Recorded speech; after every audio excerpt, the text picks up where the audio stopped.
नमस्कार, स्वागत है आप सभी का। मैं हूं आपके साथ श्रवण तंबोले। हमारी खास पेशकश है 40,000 परिवार डूब की मार।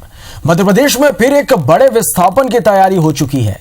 सरदार सरोवर परियोजना की वजह से 192 गांव और एक पूरा शहर उजड़ने जा रहा है। 31 जुलाई को 1 से 1.5 लाख की आबादी हमेशा के लिए विस्थापित हो जाएगी। विकास के नाम पर आई ये त्रासदी बेहद पीड़ादायक है, पर उससे भी ज्यादा पीड़ादायक है पुनर्वास के नाम पर हो रहा मजाक। अगले आधे घंटे हम पुनर्वास से जुड़े हर पहलू पर फोकस करेंगे।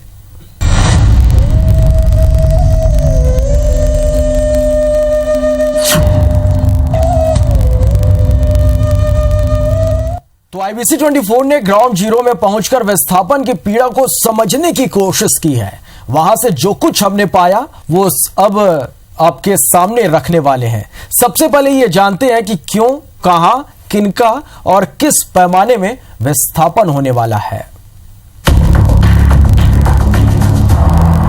ना ये घाट रहेंगे, ना ये गलियां रहेंगी और ना ही ये शहर और गांव रहेंगे। 31 जुलाई के बाद मध्य प्रदेश के धार, बड़वानी और खरगोन जिले के 192 गांवों और एक शहर का नामो निशान मिट जाएगा।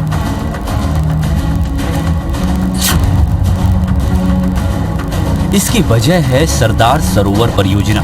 तमाम प्रभावित गांव इसके डुबान क्षेत्र में आ गए हैं। सुप्रीम कोर्ट का निर्देश है कि 31 जुलाई 2017 तक डूब प्रभावितों का हर हाल में आदर्श पुनर्वास करना है। ऐसे में केंद्र और राज्य सरकार से लेकर स्थानीय प्रशासन तक सब पुनर्वास के लिए युद्ध स्तर पर जुटे हुए हैं। पुनर्वास की पटकथा आज की नहीं बल्कि 31 साल पुरानी है। जी हाँ, साल 1993 में जब बांध की ऊंचाई 122 मीटर से बढ़ाकर 139 मीटर करने का फैसला लिया गया, उसके साथ ही मध्य प्रदेश के 192 गांवों और एक शहर की तकदीर में लिख दिया गया विस्थापन।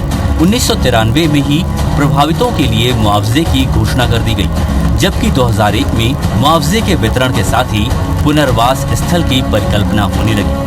हालांकि लंबित याचिकाओं की वजह से साल 2006 से लेकर 2010 तक बांध का काम बंद रहा, लेकिन 12 जून 2014 को केंद्र की मोदी सरकार ने फैसला लेते हुए बांध की ऊंचाई 139 मीटर करने के साथ ही गेट लगाने की घोषणा कर दी। और फिर इसी मामले में सुप्रीम कोर्ट ने 31 जुलाई तक आदर्श पुनर्वास के निर्देश दिए। बांध की ऊंचाई बढ़ने के साथ ही सबसे ज्यादा फायदा गुजरात को होगा। इससे गुजरात की 18 लाख हेक्टेयर जमीन में सिंचाई हो सकेगी। तो बांध से पैदा होने वाली बिजली का 56% हिस्सा मध्य प्रदेश को, 27% हिस्सा महाराष्ट्र, जबकि 17% बिजली गुजरात को मिलेगी। इस बिजली के बदले में सबसे ज्यादा कीमत मध्य प्रदेश को चुकानी पड़ेगी। वो कीमत करीब 40,000 परिवारों के विस्थापन के रूप में होगी। बांध की वजह से प्रदेश की 20,822 हेक्टेयर जमीन डूब जाएगी और 37,729 परिवार उजड़ जाएंगे, जो कि इस वक्त 192 गांव और एक शहर निसरपुर में आबाद हुए हैं। लोगों को पुनर्वास करने के लिए प्रशासन ने अलग अलग एक्शन प्लान तैयार किए हैं ताकि 31 जुलाई के पहले सबका स्वेच्छा से पुनर्वास किया जा सके। हालांकि प्रशासन की ये तैयारी कागजों में ज्यादा और जमीन पर कम नजर आ रही है। दीपक यादव, IBC 24, निसरपुर। तो धार जिले का एक ब्लॉक मुख्यालय निसरपुर भी पूरी तरह डूबने वाला है। यहां के प्रभावित पुनर्वास को लेकर सरकारी टालमटोल के चलते यहां से न जाने पर अड़े हुए हैं। सरदार सरोवर बांध की ऊंचाई बढ़ने के बाद जो बैक वाटर बढ़ेगा, उसकी जद में निमाड़ के 3 जिले धार, खरगोन और बड़वानी का एक बड़ा इलाका आएगा। डूबान क्षेत्र में 192 गांवों के साथ निसरपुर भी आएगा, जो धार जिले की कुक्षी तहसील के अंतर्गत आने वाला सबसे बड़ा ब्लॉक है। निसरपुर की आबादी 12,000 के आसपास है। इस पूरी आबादी को निसरपुर के पास बने पुनर्वास स्थल में शिफ्ट किया जाना है, लेकिन यहाँ के वासिंदे अपनी जमीन, मकान और दुकान छोड़ना नहीं चाहते। निसरपुर वासियों का यह सीधा आरोप है कि सरकार ने उनके साथ धोखा किया है।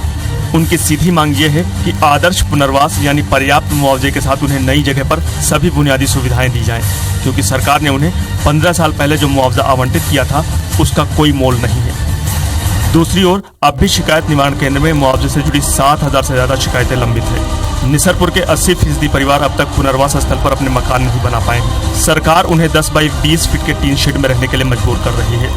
ऐसे में वो अपना संघर्ष जारी रखने की बात कह रहे हैं कि हमारा सही पुनर्वास हो, पुनर्वास नीति के अनुसार पुनर्वास हो।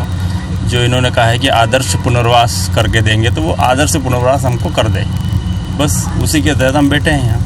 आदर्श पुनर्वास के नाम पे ये टीन शेड में 10 बाय 15 के टीन शेड में हमको रखना चाहते हैं, वो हमको मंजूर नहीं है। पुनर्वास में प्लाट दिए तो रोड से 7-8 फीट नीचे गड्ढे में है। अब मुआवजा 2 लाख रुपये मिला, तो उसको बराबर करने में मुआवजा खत्म हो जाएगा। दूसरी ओर पुनर्वास में लगे अधिकारियों का ये दावा है कि उनकी तरफ से पर्याप्त व्यवस्था की गई है। प्रभावितों को मकान बनाने के लिए 80,000 रुपए दिए जा रहे हैं। जो प्लॉट पर अस्थायी घर बनाना चाहते हैं उन्हें 60,000 मकान के लिए और 20,000 रुपए खाद्यान्न के लिए, साथ ही 5,000 रुपए परिवहन के लिए देने की व्यवस्था की गई है। हालांकि इसके लिए भी सभी को वचन पत्र भरना होगा। चाहे रोड का हो, चाहे बिजली का हो, चाहे पानी का हो, पुनर्वास स्थल पे पूरी व्यवस्था प्रशासन की तरफ से सुनिश्चित की जा रही है। और यहाँ पर चूँकि ये भू-अर्जन जो है काफ़ी पुराना है, 2002-03 में स्टार्ट हुआ था और शासन के निर्देशानुसार जो है लोगों को समय समय पर राशियाँ इसमें प्राप्त हुई है। और अभी शासन ने जैसा पुनर्वास पैकेज भी डिक्लेयर किया है, इसके अंतर्गत भी लोगों को राशि मिलना प्रारंभ हो गया है। अधिकारियों के अपने दावे हैं, पर प्रभावित उन पर भरोसा करने के लिए तैयार नहीं है। उनका साफ तौर पर यह कहना है कि पिछले 2 दशक से उनके साथ बार बार फरेब किया गया, उन्हें छला गया है। ऐसे में वो आसानी से पुनर्वास के लिए तैयार नहीं है। पुनर्वास को लेकर सरकार ने कई बार अपनी नीतियों में बदलाव किया। कई लोगों को डूब प्रभावित माना और बाद में ही उन लोगों को डूब प्रभावित मानने से इनकार कर दिया। अब तो आलम यह है कि कई घर ऐसे हैं जिनके दरवाजे तक पानी दस्तक देगा, लेकिन उन्हें कोई राहत नहीं दी गई। तो एक भरा पूरा शहर उजड़ता है तो उसका असर हाहाकारी होता है। निसरपुर के 12,000 लोगों की नींद इस वक्त उड़ी हुई है, क्योंकि 31 जुलाई के बाद यहां कुछ नहीं बचेगा, कुछ भी नहीं बचेगा।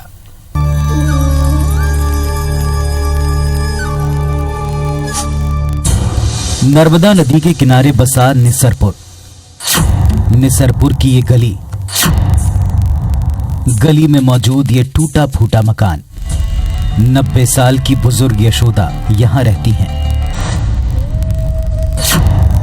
नदी के इतने नजदीक होने के बाद इनको अब तक मुआवजे की रकम नहीं मिली। यशोदा का एक ही बेटा है, वो भी दिव्यांग। यशोदा को इस उम्र में घर घर जाकर काम करना पड़ता है।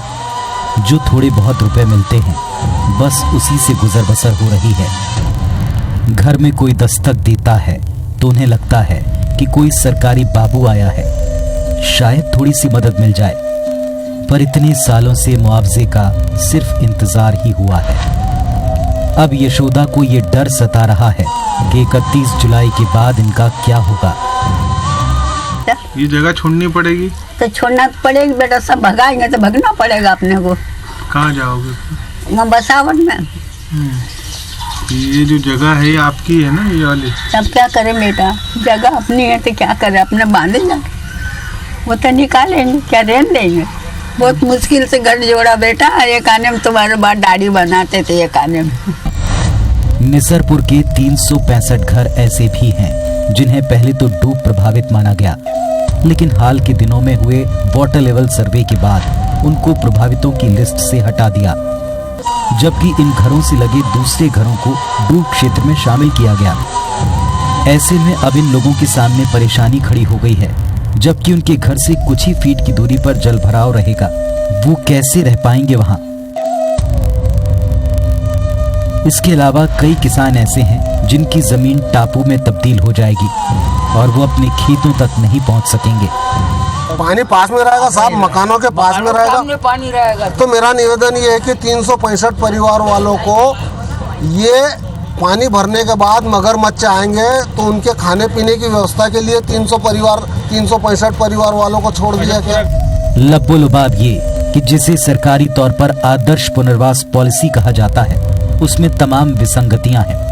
उसी के चलते सैकड़ों लोगों के साथ बेइंसाफी होने जा रही है। अब सवाल ये उठता है कि इतने बरसों बाद भी प्रभावितों के पुनर्वास के लिए वैज्ञानिक और व्यवहारिक तरीका आखिर क्यों नहीं अपनाया गया। किसी की दुकान, किसी की जमीन तो किसी का आशियाना छूटने वाला है, लेकिन उनका क्या होगा जिन्हें ना तो मुआवजा मिला और ना ही उनके पास जीवन बसर करने के लिए कोई आसरा है। निसरपुर में लोग तो चले जाएंगे, लेकिन मंदिर, देवालय और घाट यहीं छूट जाएंगे। उनका क्या होगा, ये सोचकर भी लोग परेशान हैं।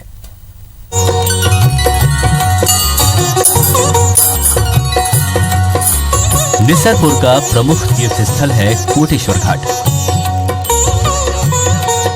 यहाँ पिछले 25 सालों से अखंड रामधुन जारी है, लेकिन 31 जुलाई के बाद ये धुनी खामोश हो जाएगी। न ये घाट बचेगा और न ही यहाँ नर्मदा की परिक्रमा करने वाले तीर्थयात्री रुकेंगे। कोटेश्वर घाट पर बना ये प्राचीन आश्रम भी हमेशा के लिए जलमग्न हो जाएगा। बस कुछ दिनों बाद खो जाएगा यहाँ का इतिहास।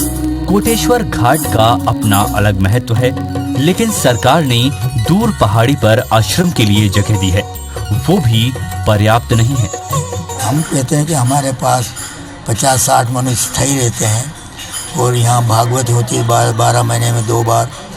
पंचकोशी यात्रा आते हैं, 5-6 हज़ार लोग वहाँ भोजन करते हैं, उनको सब सुविधा मिलती है। तो इतनी जगह प्राप्त कम से कम को 30-40 हज़ार स्क्वायर फीट जगह होना। निसरपुर में 46 मंदिर, मस्जिद और धर्मस्थल हैं। ये सब डूबने वाले हैं। निसरपुर की महिलाएं मंदिरों के रखरखाव के लिए परेशान हैं, क्योंकि मंदिरों के लिए कोई जगह आवंटित नहीं की गई है। पास में नर्मदा है, नर्मदा पर नहाने को भी जाते हैं, आते भी है, तो फिर हम कहाँ जाएंगे? नहीं, निसरपुर में मंदिर तो तुम उठा के ले जाओ, हम क्या उठा के ले जाएंगे? भले पानी हमारे पास भी आ जाएगा, डूब भी जाएंगे तो क्या ले जाएगा हमारा? खाली नहीं करेंगे। धर्म स्थलों को स्थानांतरित करने की लगातार मांग उठ रही है, लेकिन अब भी मंदिरों में स्थापित मूर्तियों के पुनर्वास पर सरकार मौन है। हाँ, इसमें धार्मिक स्थल भी शिफ्टिंग करने की कार्रवाई हो रही है। इसमें भी जहाँ पर धार्मिक स्थल है उनको भी जो पुनर्वास स्थल है जहाँ पर लोग रहेंगे उनमें जमीन अलॉटमेंट हुआ है और उसको भी शिफ्टिंग करने की कार्रवाई यहाँ पर चल रही है। घर छूट जाएगा, चौक चौराहे छूट जाएंगे, ये दर्द बहुत बड़ा है। पर निसरपुर के लोगों के लिए सबसे बड़ा दर्द ये है कि उनके इष्ट देव, आस्था के जीवंत केंद्र भी हमेशा के लिए यहीं छूट जाएंगे। 25 साल पुरानी अखंड रामधुन अब कोटेश्वर में नहीं सुनाई देगी। निसरपुर तो डूब ही रहा है, लेकिन साथ में डूब रहा है यहाँ के मंदिर और मस्जिदों का वो इतिहास जो निसरपुर की शान रहा है। तो 31 जुलाई के 192 गांव और एक पूरा शहर उजड़ जाएगा। 40,000 परिवार उजड़ जाएंगे। पर जिस जगह में पुनर्वास होने जा रहा है उसका हाल देखकर कोई भी सिर पीट लेगा, क्योंकि तैयारियों के नाम पर बीते 15 साल में यहां सिर्फ ढोल ही पीटा गया है। सरदार सरोवर परियोजना की वजह से प्रभावित होने वालों के पुनर्वास के लिए स्थल चयन 15 साल पहले हो चुका था। सरकार का दावा है कि इस दौरान तमाम बुनियादी सुविधाएं जुटाई गई हैं। इसके लिए अधिकारी निर्माणों की लंबी सूची आपके सामने रख देते हैं। कागज के आंकड़े प्रभावी भी दिखते हैं, पर जब ये सोचें कि 192 गांव और एक भरा पूरा शहर उजड़ेगा और वहां के करीब 40,000 परिवार यहां आएंगे, तो सुविधाएं नाकाफी दिखती हैं। प्रशासन का दावा है कि सभी काम पूरे हो चुके हैं, जबकि जमीनी सच्चाई ये है कि सरकारी दफ्तरों के अलावा यहाँ कुछ भी नहीं बना है। अब तक यहाँ पेयजल की व्यवस्था नहीं हो पाई है, बिजली भी नहीं है और सड़कें तक नहीं बन पाई हैं। 31 जुलाई तक सारे प्रभावितों को यहाँ सेटल करना है, पर हजारों लोगों के मकान बने नहीं हैं और उन्हें जो अस्थायी निवास दिया जा रहा है वो महज 10 बाई 20 फीट के हैं, जिसमें एक परिवार का गुजारा लगभग नामुमकिन ही है। हालांकि इसके बाद भी दावा यही किया जा रहा है कि सुप्रीम कोर्ट के निर्देशों का पालन हो रहा है और उसके मुताबिक आदर्श पुनर्वास का इंतजाम भी किया गया है। 31 जुलाई के बाद निसरपुर की 80% जनता का जो बसेरा होगा वो ये टीन शेड होंगे, जहां पर कि उन्हें रहने के लिए जगह दी जाएगी। इस तरह के करीब 500 से ज़्यादा टीन शेड बनाए गए हैं जो कि 10 बाय 20 फीट के हैं और आप देख सकते हैं कि एक ये छोटा सा कमरा एक परिवार के लिए बनाया गया है जहां पर कि उन्हें विस्थापित किया जाएगा। हालांकि इस टीन शेड का काफ़ी विरोध किया जा रहा है, क्योंकि पुनर्वास नीति में कहीं पर भी अस्थायी टीन शेड का उल्लेख नहीं किया गया था, लेकिन चूंकि अभी तक पूरी तरह से पुनर्वास नहीं हो पाया है और राज्य सरकार को किसी भी हालत में 31 जुलाई के पहले आदर्श पुनर्वास स्थापित करना है और उसी के तहत इस तरह के टीन शेड बनाए गए हैं। और आप देख सकते हैं कि इस छोटे से कमरे में किस तरीके से 4 या 5 सदस्यों का परिवार रहेगा उसका अंदाजा लगाया जा सकता है। एक कमरे में कैसे रहेंगे भैया, परेशानी तो आएगी पर क्या करे, मजबूरी है। हाँ मजबूरी है नी। तो आप लोगों को जब जमीन प्लाट मिला था तो वहाँ घर क्यों नहीं बनाया आप लोगों ने? अब पैसे नहीं होता तो बनाए क्या भैया। व्यवस्थाओं की बात करें तो इस जो अस्थायी पुनर्वास केंद्र है वहाँ पर देख सकते हैं कि किस तरह के हालात हैं, जिससे अंदाज़ा लगाया जा सकता है कि स्थायी तो नहीं अस्थायी पुनर्वास केंद्र भी 31 जुलाई तक निर्मित नहीं हो पाएगा, लेकिन उसके पहले यहाँ पर लोगों को भेजने का काम शुरू हो चुका है। और निश्चित तौर पर जो आदर्श पुनर्वास केंद्र की स्थापना की बात कही गई थी वो यहाँ पर कहीं भी नज़र नहीं आ रही है। और जो लोग हैं निसरपुर के, उन्हें किस तरह की परेशानियाँ होंगी उसका अंदाज़ा इस जगह को देखकर लगाया जा सकता है। कैमरा पर्सन नंदन के साथ दीपक यादव, IBC 24 निसरपुर। तो डूब प्रभावितों के लिए लगातार संघर्ष करने वाली मेधा पाटकर से भी हमने पुनर्वास को लेकर खास बातचीत की। सुनिए तमाम मुद्दों पर उन्होंने IBC 24 से क्या कुछ कहा।